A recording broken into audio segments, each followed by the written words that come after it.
Alors, bonjour tout le monde. Très heureux de vous avoir parmi nous à ce webinaire. Mon nom est Martin Vizina. Je suis responsable communication et affaires publiques à l'Association Restauration Québec, connue sous son acronyme évidemment l'ARQ. C'est avec un grand plaisir que je vous souhaite la bienvenue à ce webinaire qui portera sur le complexe enjeu du recrutement international. On le sait, on a une pénurie actuelle de main-d'œuvre. On vous connaît, les gestionnaires de l'industrie. Vous devez de plus en plus vous trouver des travailleurs dans de nouveaux bassins. Et c'est pourquoi l'ARQ a décidé, dans son plan d'action RH, de travailler sur des moyens pour favoriser le recrutement de travailleurs étrangers. Et un de ces moyens, c'est la mise en place d'un service d'accompagnement personnalisé pour nos membres. Le processus d'ailleurs de sélection de ce partenaire-là, qui est avec nous aujourd'hui pour ce webinaire, a débuté en décembre dernier avec un appel de proposition qu'on a fait à différentes firmes d'immigration. Pendant l'hiver, en fin de février, on a étudié les propositions, un comité à la permanence, mais aussi le conseil d'administration, pour arriver à un choix en mars 2019 de notre partenaire, qui est Immigration Global Crossing.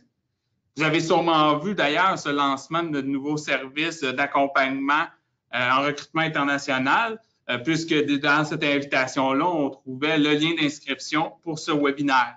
Donc aujourd'hui, l'objectif du webinaire est de vous donner toutes les informations nécessaires pour prendre une décision éclairée pour aller ou non vers le recrutement international. Donc, on va vous parler de différentes choses, dont les exigences des différents programmes gouvernementaux. Il y en a quand même plusieurs, donc ça va vous permettre de bien les comprendre. Vos obligations envers le travailleur choisi, puisqu'il y a certaines obligations quand on fait venir un travailleur étranger temporaire. C'est une chose très importante, les coûts et les délais applicables pour la venue d'un travailleur.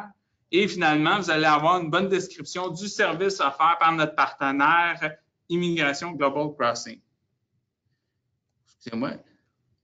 Donc, au cours, aujourd'hui, vous avez... Il manque les slides. Au cours de ce webinaire, vous pouvez envoyer au besoin vos questions que nous recueillerons tout au long de la présentation. Vous pourrez les trouver avec la boîte de contrôle qui se trouve à la droite de votre écran. Vous cliquez sur la flèche qui est orange et là, vous pourrez avoir un autre menu déroulant qui sera là. Après, vous allez voir, il y a un onglet qui est écrit « Questions ». Vous cliquez sur la petite flèche à la droite de « Questions » et vous inscrivez là, dans le champ qui est ici votre question. Et nous, à l'ici, on va les recueillir et à la toute fin, on pourra y répondre. Si par ailleurs, vous nous suivez avec une tablette, vous trouverez un symbole de point d'interrogation en haut de la page à droite qui a cette même fonction pour poser les questions. À ce que je vois, on est plus de 77 personnes en ligne présentement, donc probable que peut-être on ne sera pas en mesure de répondre à toutes les questions, mais on va faire le plus possible aussi. Sachez qu'il y a beaucoup de stock dans la conférence, dans le webinaire aujourd'hui, mais je vous rassure tout de suite, la présentation que vous voyez à l'écran est déjà disponible, toujours dans le même tableau de contrôle là, sur l'onglet Documents distribués. Vous trouverez là, la présentation en PDF que vous pouvez télécharger. Aussi, nous enregistrons présentement le webinaire et la vidéo vous sera envoyée par courriel à la fin de celui-ci. Aussi, nous allons la mettre en ligne, évidemment, sur notre chaîne YouTube, comme tous les autres webinaires que nous avons produits cette année. Alors, commençons. Allons-y avec nos deux spécialistes en recrutement international provenant d'Immigration Global Crossing. On a M. François Villot, qui est un agent agréé en immigration et recrutement de main-d'œuvre, et M. Marc Laforce, consultant réglementé en immigration canadienne. Je les remercie d'ailleurs d'être présents aujourd'hui et je vous laisse en leur compagnie. Alors, bon webinaire. Alors, bonjour, mon nom est Marc Laforce, je suis le président de Immigration Global Crossing. Bonjour et merci, M. Vizina, pour votre introduction. J'aimerais tout d'abord souhaiter la bienvenue aux membres de RQ dans ce webinaire qui va parler du processus d'immigration relatif à l'embauche du personnel. Évidemment, dans le contexte d'une demande criante de cuisiniers et personnel de soutien, l'immigration demeure seulement une solution parmi bien d'autres. Alors, notre but aujourd'hui est d'explorer les différents volets d'immigration disponibles aux restaurateurs pour parrainer un travailleur étranger. Vous allez vite vous apercevoir que ce webinaire est très technique et peut être un peu lourd. Nous en excusons. Nous avons fait de notre mieux pour le résumer. Car le processus d'immigration est malheureusement très compliqué. Il y a beaucoup de concepts, beaucoup d'acronymes. Alors, n'hésitez pas à me poser des questions après cette présentation ou nous parvenez vos questions à mon adresse email. Il me fera plaisir de vous répondre. Si je peux me permettre un mot sur Immigration Global Crossing. Global Crossing est un cabinet de recrutement et d'immigration avec un service clé en main pour vos démarches d'embauche et d'immigration. Nous avons un bureau à Dallas, aux États-Unis, un bureau à Lille, au nord de la France, et 2 bureaux satellites, donc un en Algérie et l'autre aux Philippines. Le résultat de cette présence internationale est la possibilité de recruter à partir d'une banque de données complète pour combler tous vos besoins, du plongeur jusqu'au chef de cuisine. Bon, après ces remarques préliminaires, allons-y pour décrire les options en immigration. Comme le décrit dans ce slide, je dois vous dire qu'il existe bien une douzaine de façons d'embaucher un travailleur étranger. Alors, pour rendre ça un peu plus simple, on peut compter 2 méthodes pour embaucher un étranger. 1, vous pouvez embaucher un étranger sans faire de demande particulière, c'est-à-dire l'étranger détient un permis de travail ouvert qui requiert 0 intervention de la part de l'employeur, à part peut-être d'assurer que son permis ou statut est valide. Ou 2, l'employeur parraine un travailleur étranger avec une demande officielle du gouvernement. Le terme universel pour ce parrainage est un sponsorship. Le terme du ministère pour décrire ce parrainage est un permis de travail lié à un employeur, soit un permis fermé. Parmi les permis ouverts, les plus populaires au Québec, vous avez les étudiants étrangers à temps plein, qui, eux, peuvent travailler à l'extérieur du campus, soit jusqu'à 20 heures par semaine, ou même à temps plein pendant les vacances. Et ce, pendant toute la durée de leurs études. Ensuite, vous avez les époux des étudiants qui, eux, peuvent travailler à temps plein pendant la durée du permis d'études. Les époux des étudiants sont admissibles pour un permis de travail ouvert. Alors voilà une autre banque de candidats possible pour le recrutement. Les étudiants ayant obtenu un diplôme dans un établissement public au Canada peuvent aussi faire une demande d'un permis ouvert valide pour la durée de son programme d'études jusqu'à 3 ans, pourvu que le programme d'études était à temps plein et pour une durée minimale de 8 mois. Pour citer un exemple, si vous avez une étudiante qui vient de terminer un programme d'hôtellerie de 2 ans, elle aura le droit de faire une demande de permis ouvert pour une période de 2 ans, après avoir complété son programme d'études. Et aussi à condition que l'établissement figure sur la liste d'enseignement désignée, c'est-à-dire un établissement public.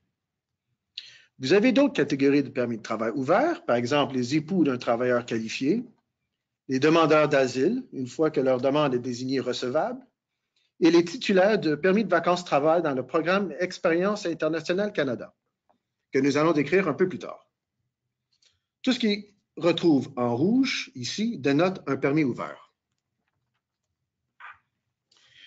Évidemment, l'avantage pour un employeur d'embaucher un travailleur étranger avec un permis ouvert, c'est qu'il n'a pas à faire de démarches particulières, du moins avec immigration. Pour la durée du permis, le travailleur étranger sera tout simplement traité comme un citoyen canadien. À moins d'être à l'étranger, le travailleur avec un permis ouvert est généralement disponible immédiatement. Il n'y a pas d'attente et pas de frais pour l'employeur. Du moins, pas de frais d'immigration. Pas de paperasse, pas d'attente. L'obligation de l'employeur est seulement de s'assurer que le travailleur ne dépasse pas la validité du permis ouvert. J'exigerai quand même une copie du permis pour être certain que l'employeur demeure conforme lors de son emploi au Québec. L'inconvénient du permis ouvert est assez évident aussi. En somme, les détenteurs de permis ouverts sont rares, car ils sont souvent déjà engagés avec un employeur canadien.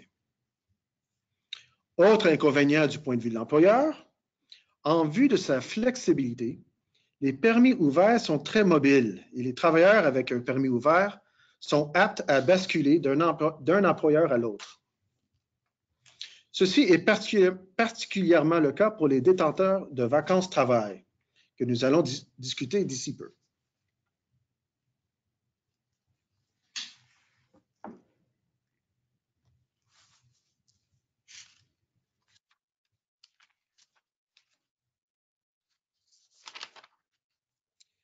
C'est dans ce contexte de roulement de personnel qu'on aimerait vous présenter les permis fermés, soit les permis liés à l'employeur, c'est-à-dire pour les membres d'ARQ liés à vous, c'est-à-dire un permis de travail qui est commandité par un employeur ou un sponsor.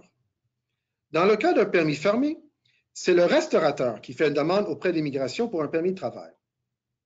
Les top exemples de permis fermés sont les titulaires d'un certificat de sélection du Québec, les participants d'un programme Expérience Internationale Canada, dans le volet d'un coop ou programme Jeune Pro, et les parrainages classiques avec une étude d'impact sur le marché du travail, soit un EIMT. Alors voici un exemple d'un permis de travail. Comme le démontre sur ce permis de travail expurgé, un permis fermé engage le travailleur étranger à une société, la compagnie qui l'a parrainé, et ça pour toute la durée du permis de travail. C'est-à-dire que c'est véritablement un permis fermé. Comme vous pouvez apercevoir dans les conditions de permis de travail, voir en bas du permis, le permis fermé est limité à une seule profession, à un seul employeur et même à une seule adresse. Le cuisinier avec un permis fermé ne peut pas agir à titre de serveur ou aide cuisinier. Il ne peut pas, par exemple, travailler à temps partiel pour un autre restaurant. Il ne peut pas travailler dans une autre succursale, même s'il appartient au même propriétaire. Alors, il faut dire que les avantages d'un permis fermé sont très avantageux pour l'employeur, car ça permet d'avoir une main-d'œuvre plus stable, avec moins de roulement. Un permis ouvert donne beaucoup de flexibilité à l'employé. Un permis fermé donne très peu de flexibilité. À moins de trouver un autre sponsor, l'employé perd son permis s'il quitte son employeur. C'est aussi simple que ça. Un autre avantage est l'embarras du choix. L'employeur, cette fois-ci, a le monde à sa portée. Global Crossing, par exemple, avec un bureau en France, un bureau à Dallas et même en Afrique du Nord, offre un répertoire de candidats pour tous les postes de restauration. Les inconvénients que vous allez vite vous apercevoir, c'est que les coûts d'immigration peuvent être exorbitants. En 2 880 $ et 8 000 par travailleur étranger. Les délais administratifs peuvent être excessifs aussi, entre 8 semaines et 6 mois. Un permis fermé demande beaucoup de planning de la part du restaurateur. En ce qui concerne le secteur de restauration, il existe donc 4 options pour faire venir un candidat au Québec avec un permis fermé. Vous avez le Programme d'Expérience Internationale Canada, soit le EIC. Vous avez le programme régulier avec une demande d'impact sur le marché du travail, EIMT à haut salaire, une demande d'impact sur le marché du travail à bas salaire et une demande d'impact sur le marché au travail en méthode simplifiée.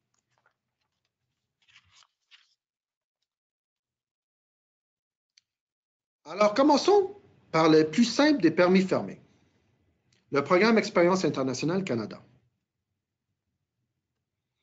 Le programme Expérience Internationale Canada, créé en 1967, est basé sur des accords bilatéraux réciproques conclus avec 32 pays. Le EIC est tout d'abord un programme pour les jeunes étrangers entre 18 et 35 ans, dépendant du pays, ou dépendant de l'accord bilatéral. En bref, l'EIC permet aux jeunes étrangers d'obtenir un permis de travail dispensé d'un EIMT, c'est-à-dire avec un minimum de formulaires, un minimum de bureaucratie et un minimum de droits exigibles. Il existe 3 volets de EIC. Le permis vacances-travail, le fameux PVT, est de loin le plus populaire, est un permis ouvert et totalement flexible. Et donc, c'est un volet où les démarches se font entièrement par le travailleur étranger. Voici comment le PVT fonctionne. Le travailleur crée un profil sur le portail d'immigration, il paye 150 $ et ensuite, il espère d'être tiré au sort dans une ronde d'invitation qui débute généralement au mois de décembre. Chaque ronde compte un nombre précis d'invitations envoyées à des candidats admissibles tirés au sort. Au cours d'une année, il aura plusieurs rondes jusqu'à temps que le quota soit rempli. Donc, le PVT est sur une base d'une loterie.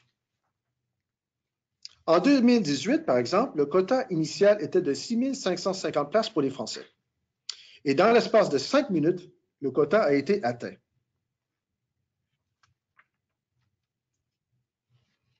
Le stage coop est un permis fermé, c'est-à-dire relié à un stage.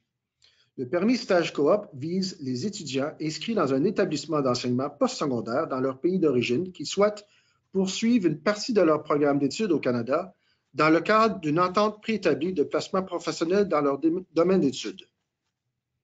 Dans le stage coop, vous avez une offre d'emploi pour un placement professionnel ou un stage au Canada. Maintenant, le jeune professionnel ou le jeune pro. Le permis jeune pro dans l'EIC est un permis fermé qui vise les jeunes qui désirent accueillir une expérience de travail au Canada dans un but de perfectionnement professionnel.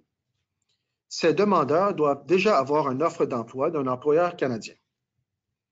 L'emploi doit être cohérent par rapport aux antécédents scolaires et professionnels.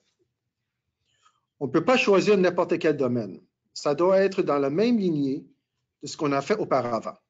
Par exemple, si on parle encore d'un cuisinier français, il devrait avoir un certificat d'aptitude professionnelle, ou CAP, en cuisine pour qu'un restaurant au Québec lui offre un contrat de travail ou beaucoup d'expérience professionnelle en cuisine. Pour le restaurateur, pour vous, les membres de ARQ qui désirent embaucher un jeune dans un programme EIC, nous recommandons évidemment le jeune pro. Pourquoi? Parce que contrairement aux vacances-travail, les quotas sont rarement atteints dans le volet jeune pro, du moins dans les pays francophones.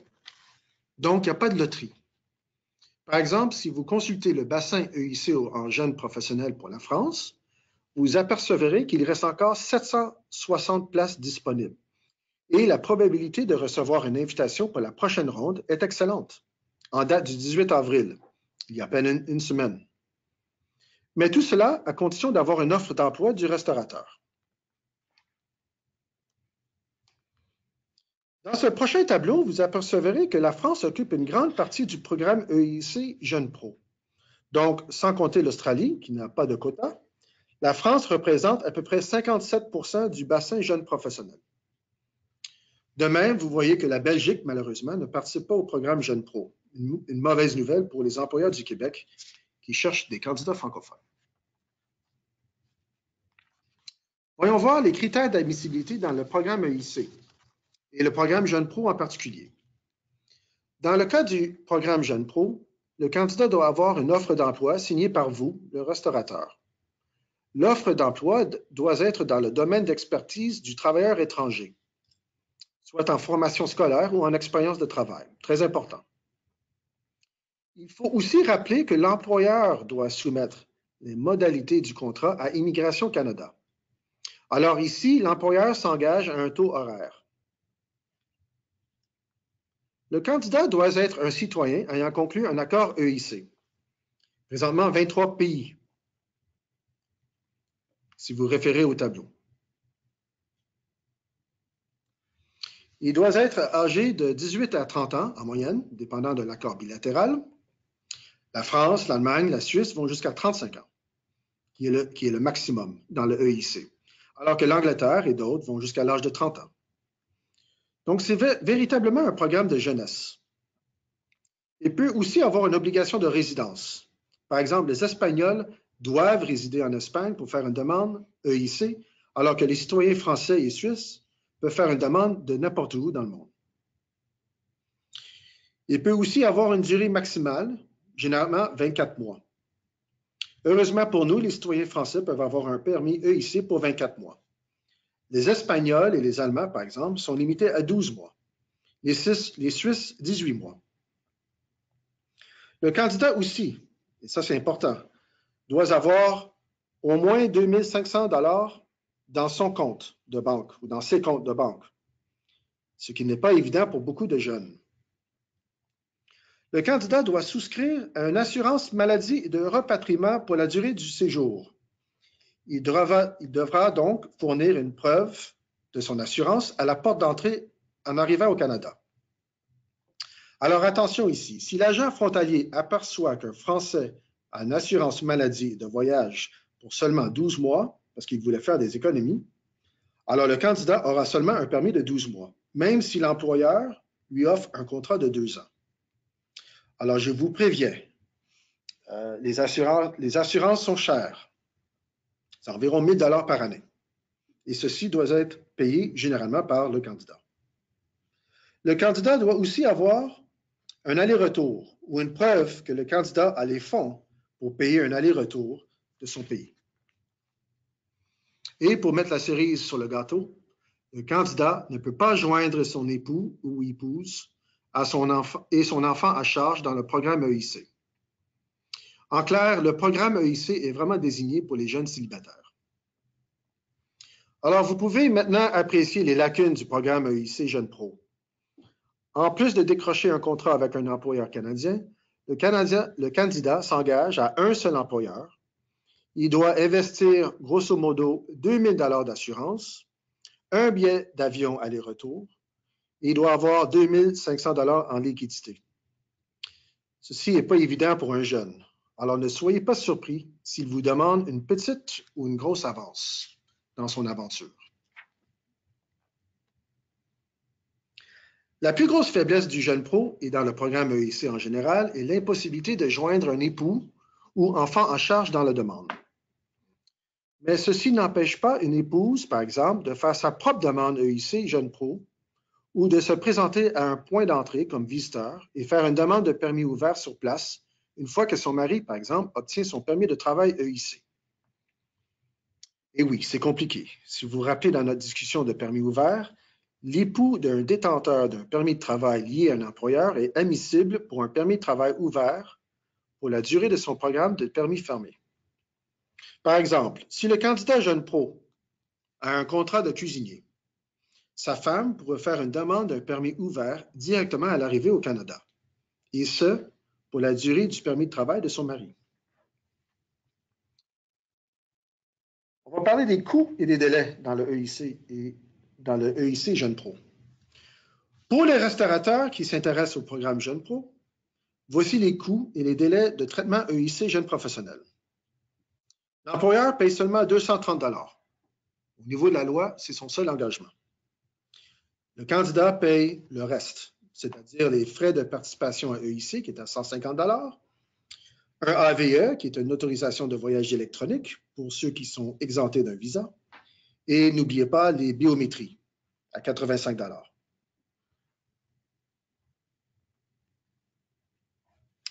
Et les délais, seulement 8 semaines. Les avantages du programme Jeune Pro sont assez manifestes. Techniquement, vous avez entendu pourquoi je dis techniquement, les coûts sont moins dispendieux pour le restaurateur, seulement 230 $. Les délais sont plus rapides que les méthodes classiques. 8 semaines pour un EIC versus 5 à 6 mois pour les autres méthodes classiques. Les risques aussi de contrôle sont plus bas. L'employeur a seulement les normes du travail à respecter, les normes du travail du Québec et le contrat de travail auprès de l'étranger à respecter. Il n'y a pas une panoplie de formulaires à remplir, il n'y a pas d'affichage, bref, moins de bureaucratie. Malgré les avantages, les inconvénients d'un EIC sont importants à comprendre, surtout pour les restaurateurs qui veulent éviter un roulement de leur personnel. Car l'EIC est bien un programme de jeunes qui veulent partir à l'aventure. C'est-à-dire les candidats sont moins expérimentés et en général moins sérieux, impliquant des risques d'abandon à la dernière seconde. Il faut dire aussi que la disponibilité de fonds pour un étudiant est souvent très limitée, surtout dans l'obligation de prendre une assurance à 1 000 $ par année. Il est donc fort possible que l'employeur devra avancer l'argent pour payer l'assurance médicale et de repatriement, ce qui représente tout à coup environ 2 000 $ pour un permis de 2 ans. Alors, tout d'un coup, votre investissement de 230 $ monte à 2 230 $.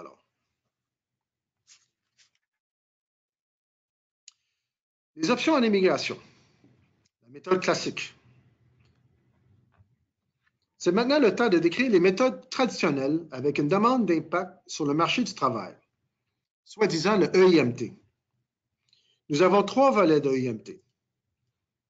L'EIMT démarche régulière au salaire, à bas salaire et la démarche simplifiée.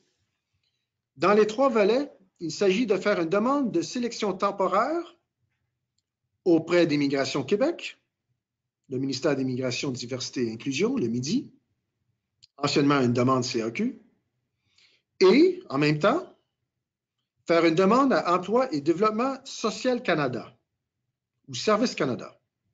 au fédéral pour une décision conjointe.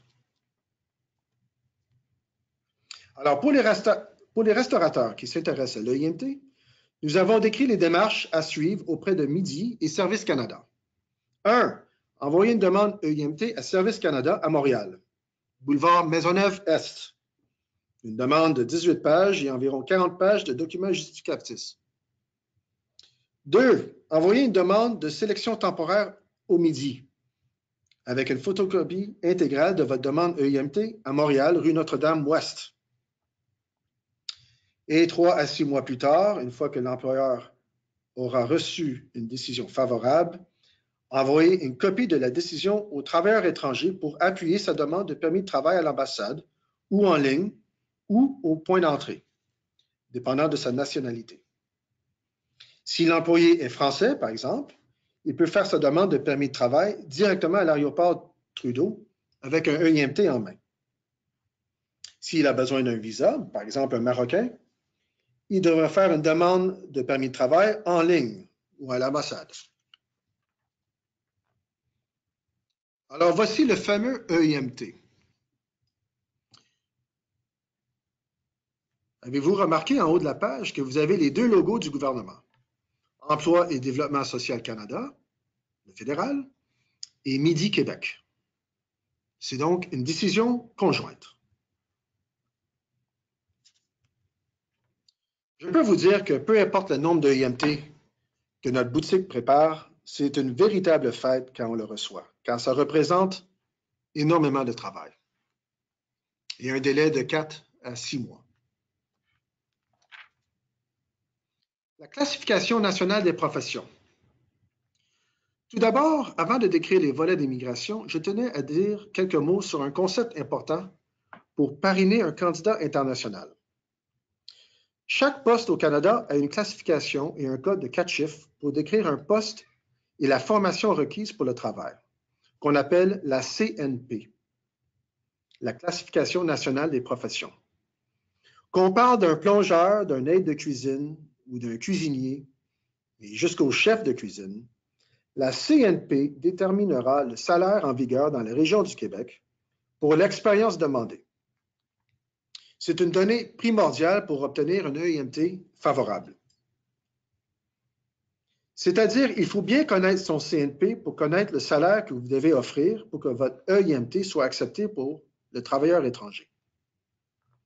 La classification nationale des professions est divisée en 4 catégories qui décrivent la formation requise pour le poste.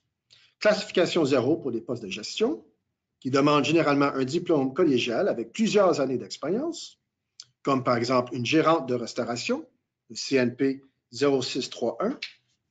Classification A pour les diplômés d'université.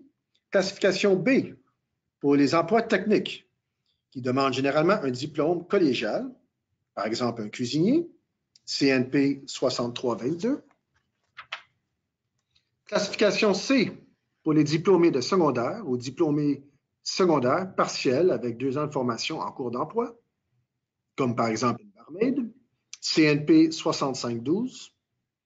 Et la classification D pour les postes qui n'exigent aucune étude formelle, comme par exemple un plongeur ou un préposé au comptoir, CNP numéro 6711. Bref, vous verrez plus tard, la classification et son code CNP déterminera le salaire compétitif pour vous pour que votre EIMT soit approuvé. Pour faciliter la tâche, nous avons regroupé la plupart des postes de restauration dans le tableau suivant, en ordre alphabétique de titre et en ordre numérique du CNP.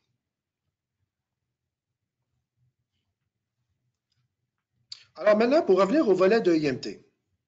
D'abord, quel volet EIMT utiliser? Il y en a 3. Le volet utilisé est tout d'abord basé sur le salaire médian dans la province d'après Emploi et Développement social Canada. C'est le fédéral qui décide si vous allez utiliser un EIMT haut salaire ou bas salaire, et c'est le Québec qui va décider si vous pouvez utiliser la voie simplifiée. Le volet utilisé est basé sur le salaire médian. Le salaire médian au Québec est de 22 $ par heure. Au Québec, si vous offrez un travailleur étranger temporaire un salaire qui est égal ou supérieur à 22 $ l'heure, vous allez le traiter en haut salaire.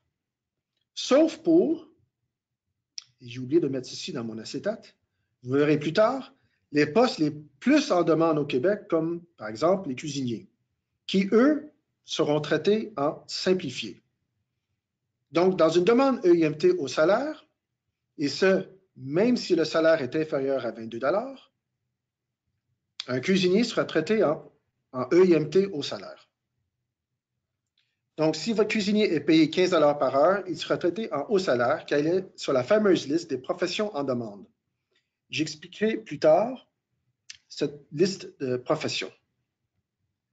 Si vous offrez à un travailleur étranger un salaire qui est en bas de 22 $ et qui n'est pas sur la liste simplifiée, vous allez le traiter en bas salaire.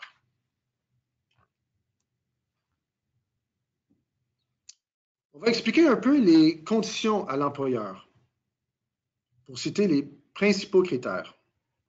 1, l'entreprise doit être légitime, doit être en mesure de prouver qu'elle a les moyens financiers pour recruter un travailleur étranger. 2, vous devez fournir une explication pour un EIMT. Dans votre cas, c'est facile, pénurie de main-d'œuvre, une explication acceptée. 3, l'employeur doit présenter une offre d'emploi conforme. Le salaire doit être compétitif selon le code CNP et l'expérience. L'employeur doit faire preuve de recrutement, heureusement pas pour la méthode simplifiée. L'employeur doit faire un plan de transition, seulement pour les hauts salaires, donc pas pour les simplifiés, ni pour le bas salaire. Et il y a une limite de poste à 10 % du personnel pour les postes à bas salaire,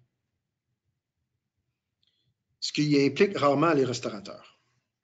Et pour les bas salaires, l'employeur doit assurer le déplacement aller-retour aux travailleurs étrangers. Il doit aussi fournir l'assurance maladie, du moins avant que la RAMQ embarque. Et l'employeur doit offrir une assistance pour trouver un logement. Je précise, une assistance pour le logement, pas nécessairement les frais. Et il y a aussi des interdictions pour les bas salaires seulement. Il y a des interdictions de traitement EIMT pour certains CNP où le taux de chômage est égal ou supérieur à 6 %. Par exemple, les CNP 6711, les plongeurs et les aides cuisiniers, dans la région de Montréal, de Gaspésie et de Saguenay, ne peuvent actuellement pas faire une demande EIMT puisque leur taux de chômage dans ces régions est plus élevé que 6 %. Maintenant, les critères EIMT haut et bas salaire en détail. Pour démontrer la capacité financière en termes de documentation, il faut un minimum de certificat de constitution, enregistrement de l'entreprise du Registre des entreprises du Québec, un sommaire T4, le T2 et le MAPAC, et autres documents dans le cas par cas.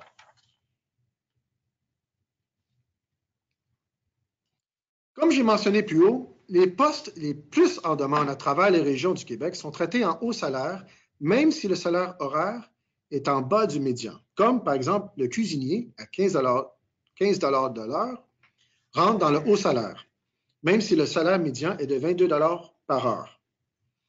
Pour consulter la liste de ces CNP simplifiés, j'ai mis le lien dans le slide.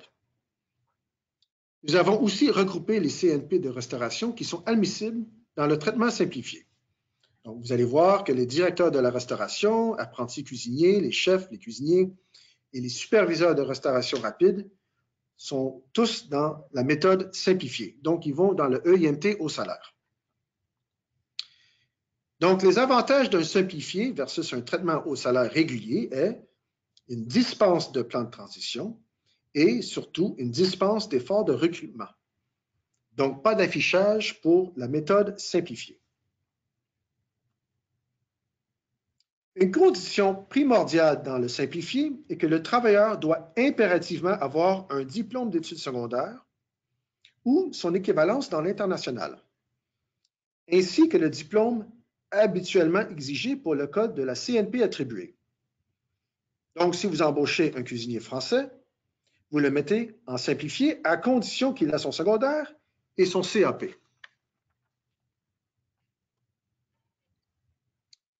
Revenons sur les critères EIMT. Pour faire une demande EIMT dans le haut ou bas salaire, vous avez ici le contenu obligatoire pour une offre d'emploi.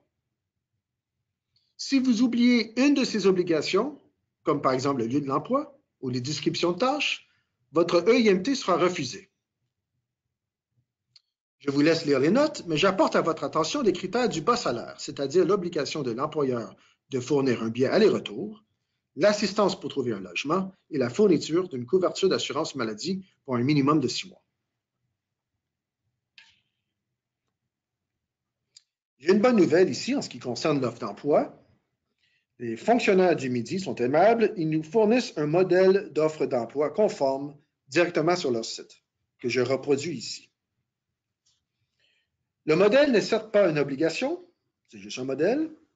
Par exemple, si vous avez une convention collective ou un décret, vous pouvez utiliser votre convention à condition de répondre à tous les points dans l'acétate précédente. Maintenant que nous connaissons les CNP, il s'agit maintenant d'établir le salaire que l'employeur doit offrir aux travailleurs étrangers afin que l'EIMT soit approuvé par Service Canada et le Midi. Ne pas confondre avec le salaire médian. Maintenant, on parle ici de salaire compétitif. Pour ne pas baisser les salaires canadiens, du moins c'est ça la logique, il faut offrir un salaire compétitif par rapport à l'expérience demandée. Encore une fois, si l'emploi que vous offrez est visé par une convention collective ou un décret, le salaire devrait respecter les dispositions prévues à cette convention. Si l'emploi n'est pas visé par une convention, alors c'est le ministère du Québec, le Midi, qui détermine le taux salarial en se référant au guide des salaires par profession. C'est une publication annuelle et je le mets le lien dans mon acétate. Le salaire horaire qu'il convient d'appliquer est établi selon l'expérience de travail exigée par l'employeur et non pas nécessairement le nombre d'années d'expérience que le candidat possède. Donc, de 0 à 2 ans, le salaire offert doit être égal à celui du premier quartile dans le guide des salaires. Plus de 2 ans, égal au salaire médian, et plus de 9 ans, le salaire offert doit être au moins égal au salaire du troisième quartile. Attention, dans le calcul du salaire offert, il faut prendre en considération que le salaire minimum serait de 12,50 $ par heure à partir du 1er mai 2019. Alors, vous verrez qu'il y a des contradictions dans la publication. Et seulement le salaire de base est calculé dans le taux. Donc, le restaurateur doit exclure les heures supplémentaires et les pourboires. Alors, pour vous citer un exemple, consultons le guide des salaires pour les cuisiniers, le CNP 6322. Selon le guide, un restaurateur qui demande un cuisinier ou un apprenti cuisinier entre 0 et 2 ans d'expérience doit être en mesure d'offrir un minimum de 12 $ de l'heure pour la région du Québec et 14 $ de l'heure pour un cuisinier avec une expérience entre 2 et 9 ans. On continue avec les critères EIMT, puis on va parler de affichage. Une demande EIMT à haut et bas salaire, donc non simplifiée, doit avoir une campagne d'affichage dans les 90 jours avant le dépôt d'un EIMT. Par exemple, un restaurateur qui demande un plongeur ou un proposé au comptoir dans la région du Québec doit faire une campagne d'affichage. La nécessité d'affichage ou la preuve de recrutement représente l'étape la plus accablante dans une demande EIMT. Évidemment, Global Crossing peut s'occuper de votre affichage. Et je vais vous dire pourquoi. Il faut faire 3 activités de recrutement et le faire en même temps, dont un affichage sur le guichet d'emploi fédéral jusqu'à la décision EIMT, donc pour une période de 5 à 6 mois, ainsi que 2 autres méthodes additionnelles, dont une avec une portée nationale. Et pour revenir au guichet d'emploi, il faut utiliser le service jumelage emploi. Je vous laisse lire les différentes méthodes admissibles comme moyen d'affichage. Tout simplement pour dire que les sites web comme Indeed ou Monster, ainsi que les journaux locaux ou régionaux sont excellents. Donc, pour récapituler, avant de présenter une demande EIMT, vous devez entreprendre au moins 3 activités de recrutement. dont un sur le guichet emploi fédéral, jusqu'à la décision de EIMT, et 2 autres méthodes additionnelles conformes à la pratique d'affichage des offres d'emploi pour cette profession. Vous devez vous assurer que les offres d'emploi ont été affichées dans les 3 mois qui précèdent la présentation de la demande EIMT et pendant une période d'au moins 4 semaines consécutives. Et vous devez utiliser le service jumelage emploi.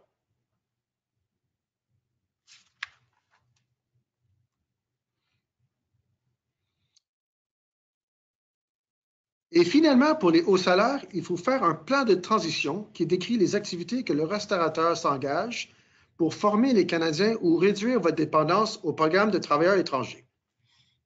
Heureusement, je vous dis tout de suite, les plans de transition ne sont pas requis pour les postes en volet simplifié.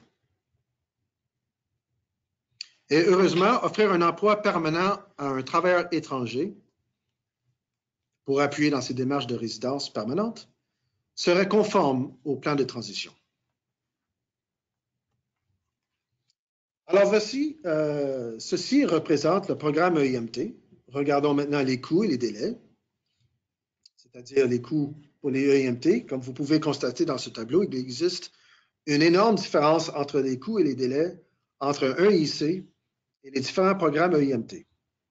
Une demande EIC, grosso modo, prendra environ 8 semaines, sans compter l'obtention du permis de travail, et coûte 230 $ à l'employeur. Une demande EIMT, grosso modo, prendra entre 4 à 6 mois et coûtera 1 398 $ à l'employeur.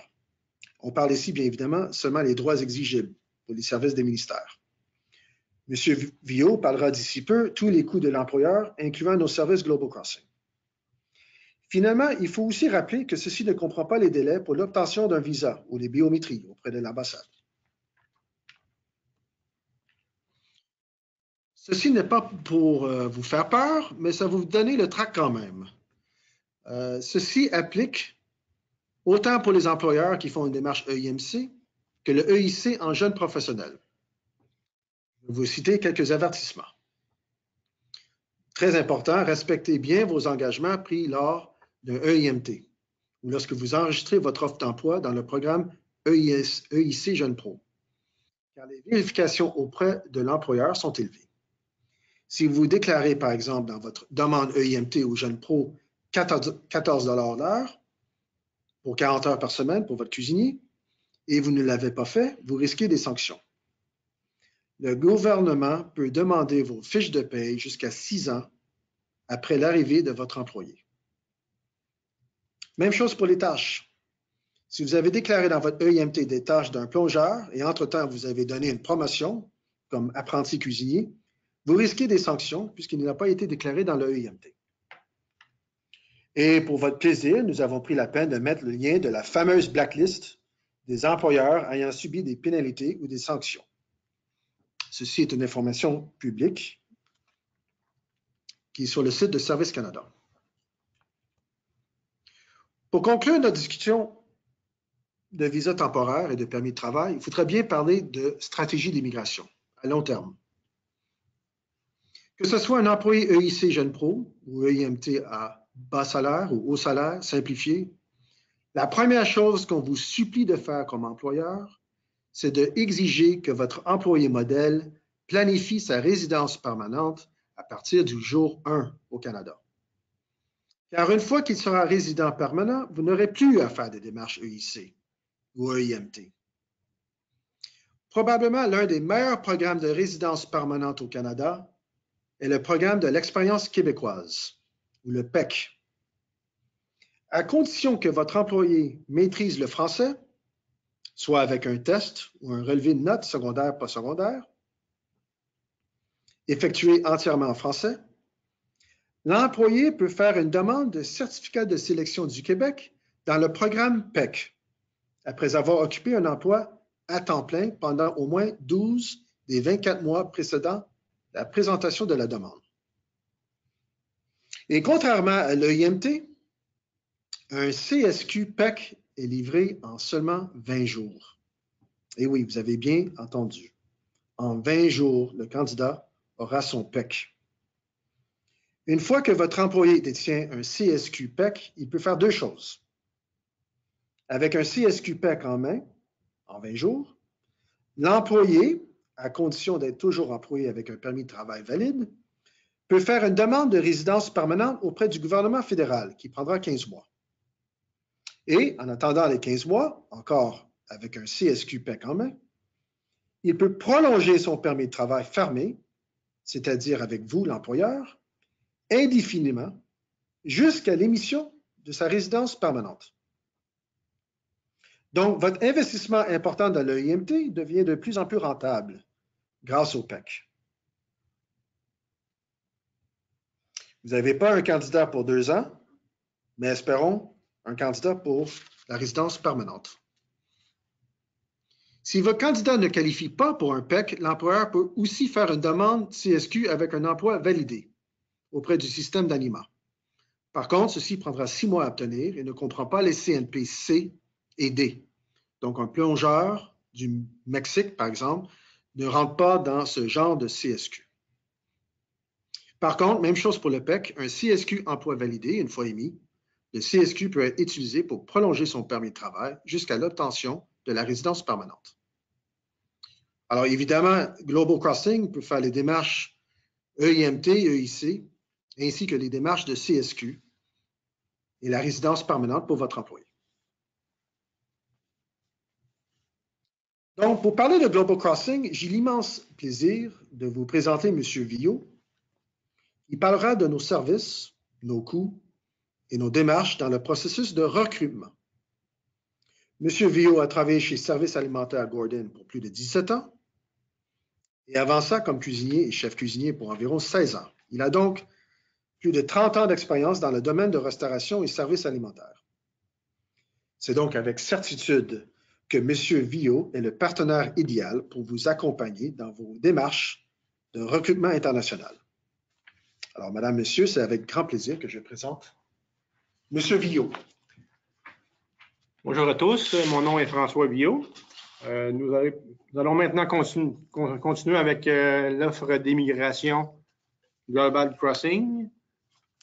Premièrement, lors de notre réunion téléphonique, nous allons définir ensemble le poste du candidat que vous recherchez, l'expérience de travail désirée, les tâches à effectuer, les qualités que vous recherchez chez un candidat, quelles sont les spécialités culinaires de votre restaurant, les heures de travail du poste que vous désirez combler.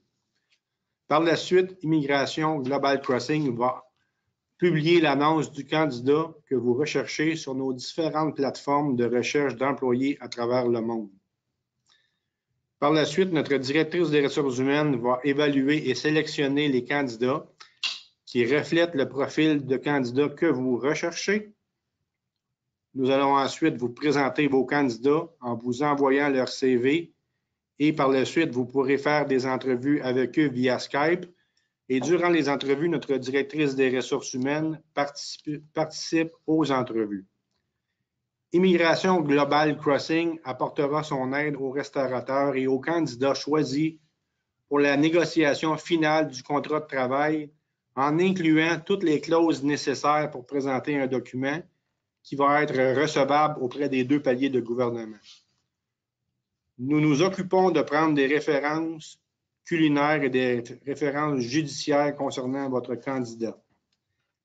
Immigration Global Crossing effectue toutes les démarches administratives liées à l'immigration auprès des 2 paliers de gouvernement pour le restaurateur et pour le candidat.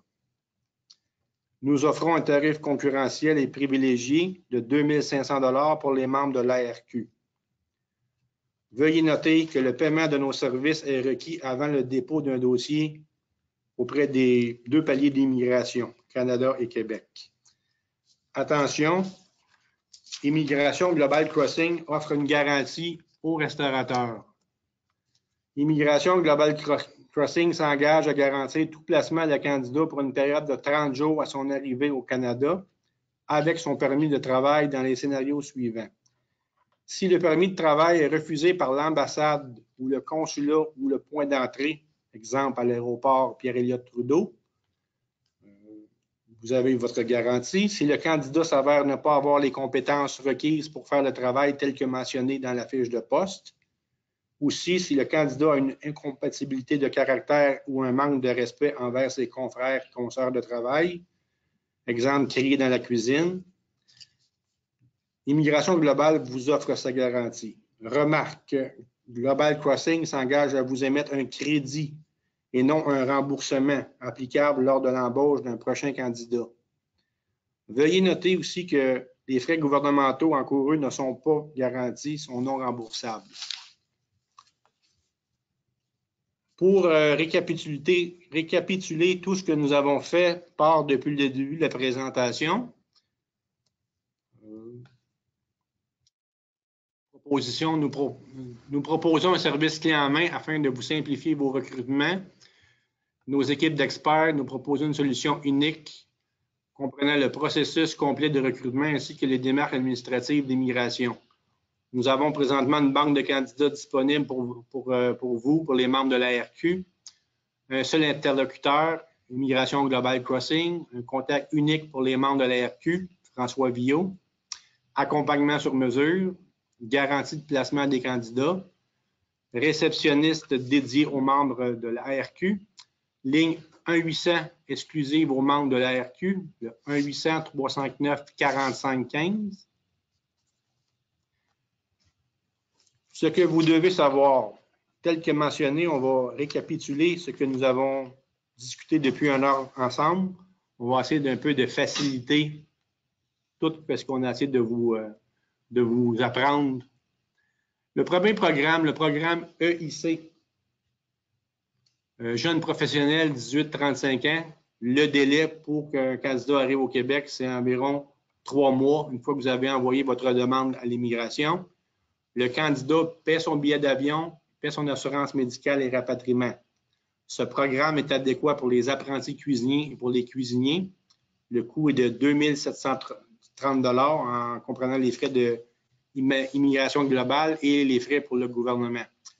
Très important, remarque, la plupart des candidats du programme EIC sont des gens qui veulent vivre une expérience à l'international sans nécessairement s'établir à long terme au Québec. Ces candidats sont souvent dépourvus de moyens monétaires.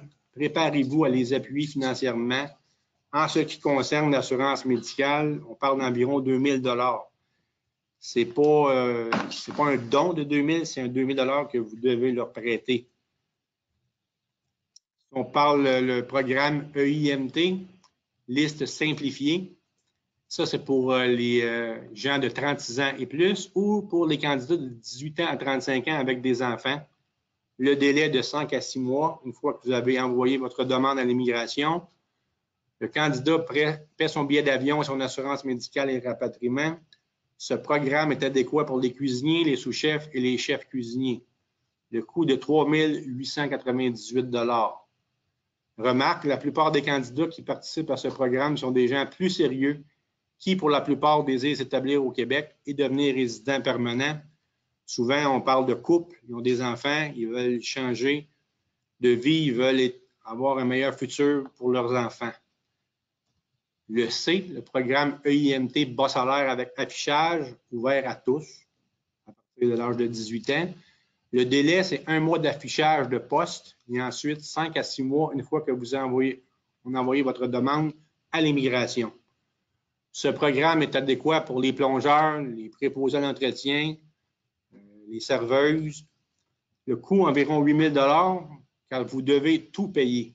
Vous devez payer l'affichage de poste durant 30 jours, les services de recrutement d'immigration Global Crossing, les frais d'immigration, le billet d'avion, les assurances médicales et rapatriement du candidat.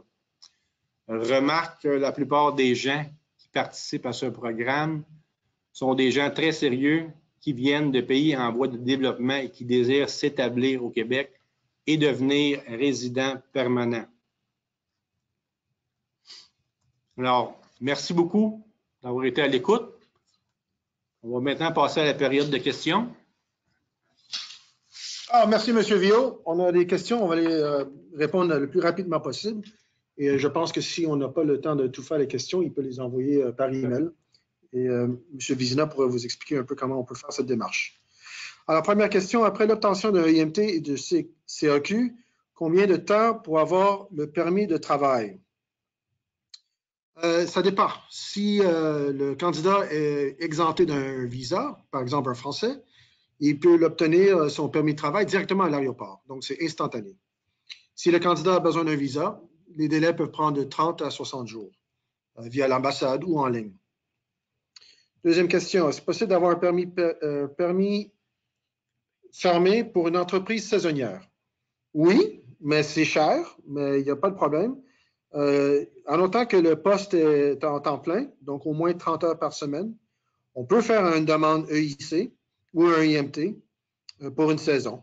C'est juste beaucoup de frais et beaucoup de démarches pour quelques mois, mais oui, la réponse c'est oui, c'est possible. Pour un permis fermé, si l'employé ne correspond pas aux critères, est-ce que c'est possible de le congédier? Qu'arrive-t-il? Oui, tout à fait. C'est possible de congédier un employé. Évidemment, son permis de travail ne sera, vu qu'il est fermé, il ne pourra pas travailler ailleurs. Donc, il sera obligé de soit changer son statut en statut de visiteur s'il veut prolonger son séjour au Canada ou quitter le territoire. Est-ce que ce sont seulement les postes avec les codes CNP de classe O, A et B qui sont éligibles pour les jeunes pros? Ou est-ce que c'est toutes les classes? Ça, c'est une très bonne question. En général, oui. C'est un programme de perfection.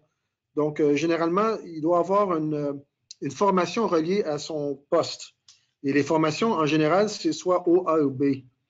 Mais il y a des exceptions à cette règle. Il peut se faire un CNPC à condition qu'il a un diplôme dans une formation A ou B. Donc, la réponse, c'est oui, avec des conditions.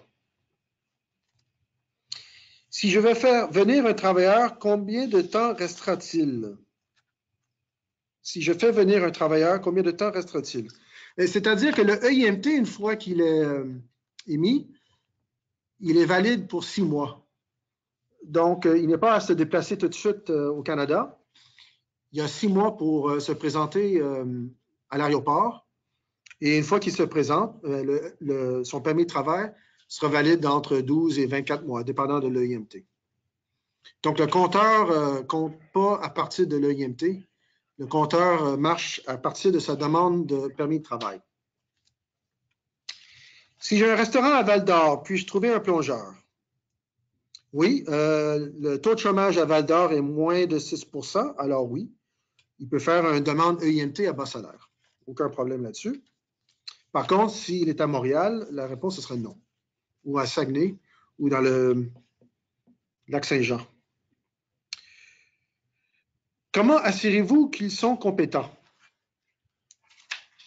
Les gens sont rencontrés, on vérifie les curriculums vitae, on demande des références auprès des anciens employeurs. Vous avez la possibilité de passer des entrevues pour rencontrer plusieurs candidats.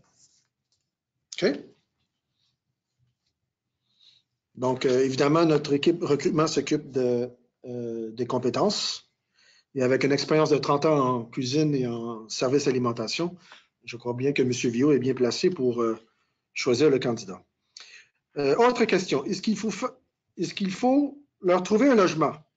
Oui, pour les EIMT bas salaire, seulement les EIMT bas salaire. Donc, pas pour les méthodes simplifiées, ni pour les EIMT haut salaire, et ni pour le EIC, au niveau de la loi. Alors, au niveau de l'encadrement, je pense que c'est toujours une bonne idée que l'employeur aide les travailleurs étrangers de s'établir au Québec. Dois-je faire une seule demande de EIMT pour plusieurs employés ou une demande pour chacun? Très bonne question. Alors, vous pouvez rejoindre plusieurs postes, plusieurs candidats dans un seul EIMT, mais à 2 conditions. À 3 conditions. Il faut que le salaire soit exactement pareil dans le EIMT. Donc, si vous avez 2 cuisiniers avec 2 salaires différents, c'est 2 EIMT séparés. Et si vous avez plusieurs employés avec le même salaire, le même restaurant, le même poste, oui, vous pouvez rejoindre plusieurs candidats dans le même EIMT, mais sachez que vous allez payer 1 000 $ par personne.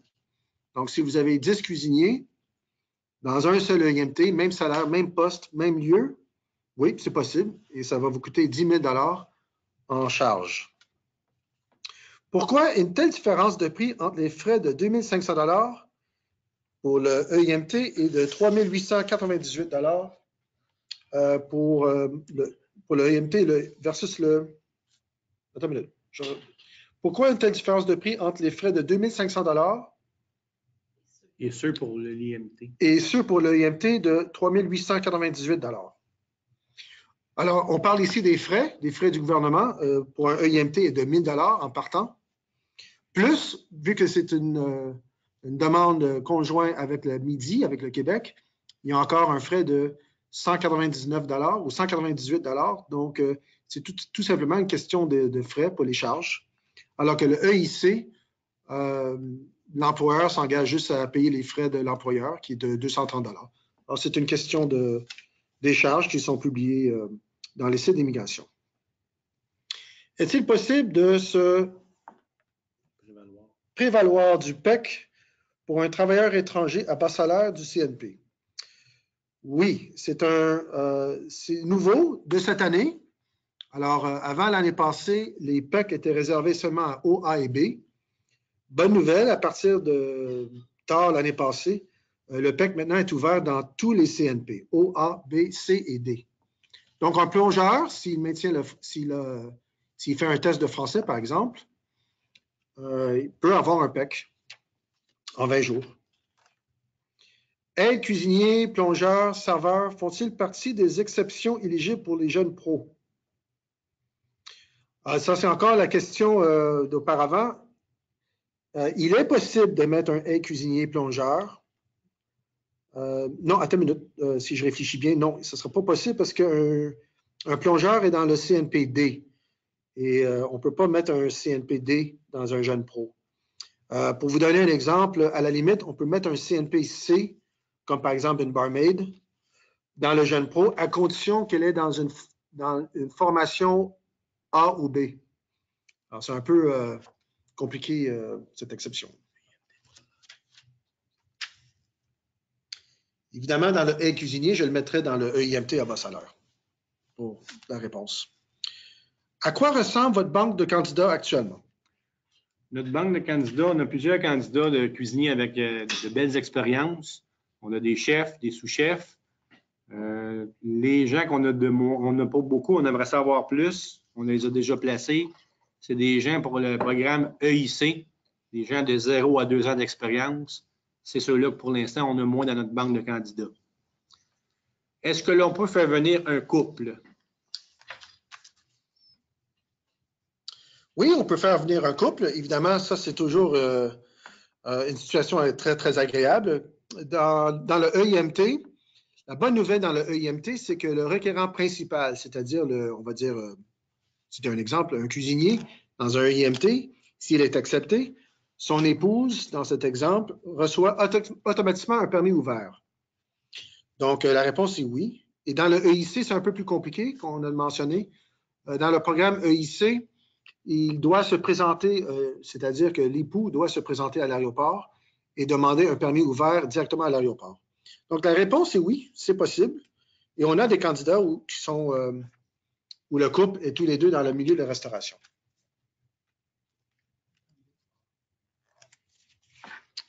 Autre question. Pour le traitement simplifié, est-ce que la clause de région non admissible en raison du taux de chômage s'applique tout de même aux cuisiniers?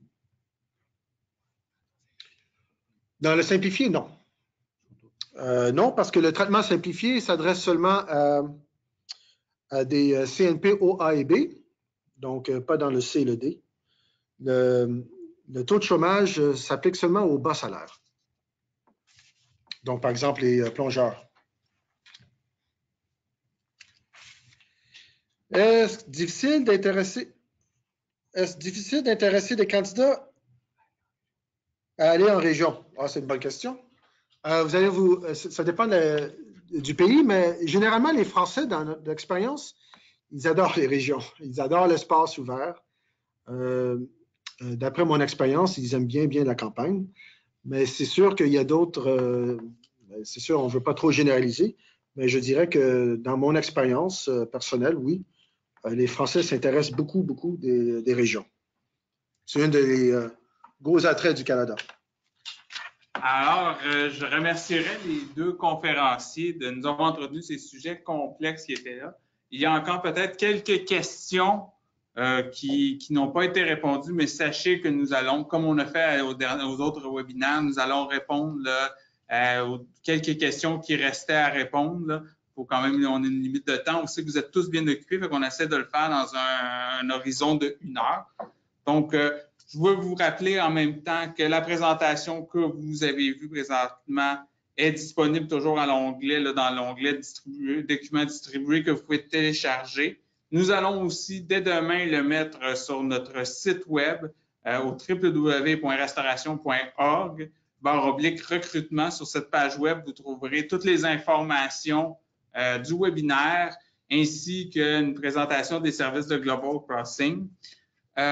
Aussi, vous pourrez visionner le webinaire à nouveau. Je sais, ça a été long, ça a été très lourd, très complexe, mais je pense que ça a été très intéressant et très pertinent pour vous, à savoir si vous voulez bien profiter de cette opportunité d'aller recruter à l'international. Donc, ce webinaire sera disponible par un lien que vous allez recevoir par courriel, mais aussi sur la chaîne YouTube de l'ARQ, où vous pouvez aussi trouver tous les webinaires que nous avons faits, là, notamment sur la prévention du harcèlement ou sur la loi sur les normes du travail.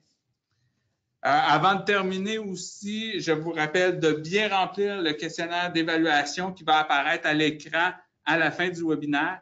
Je vous dirais que c'est très important pour nous que vous le remplissiez. Ça nous permet de savoir est-ce que notre approche est la bonne, est-ce que la formule du webinaire est quelque chose qui vous convient.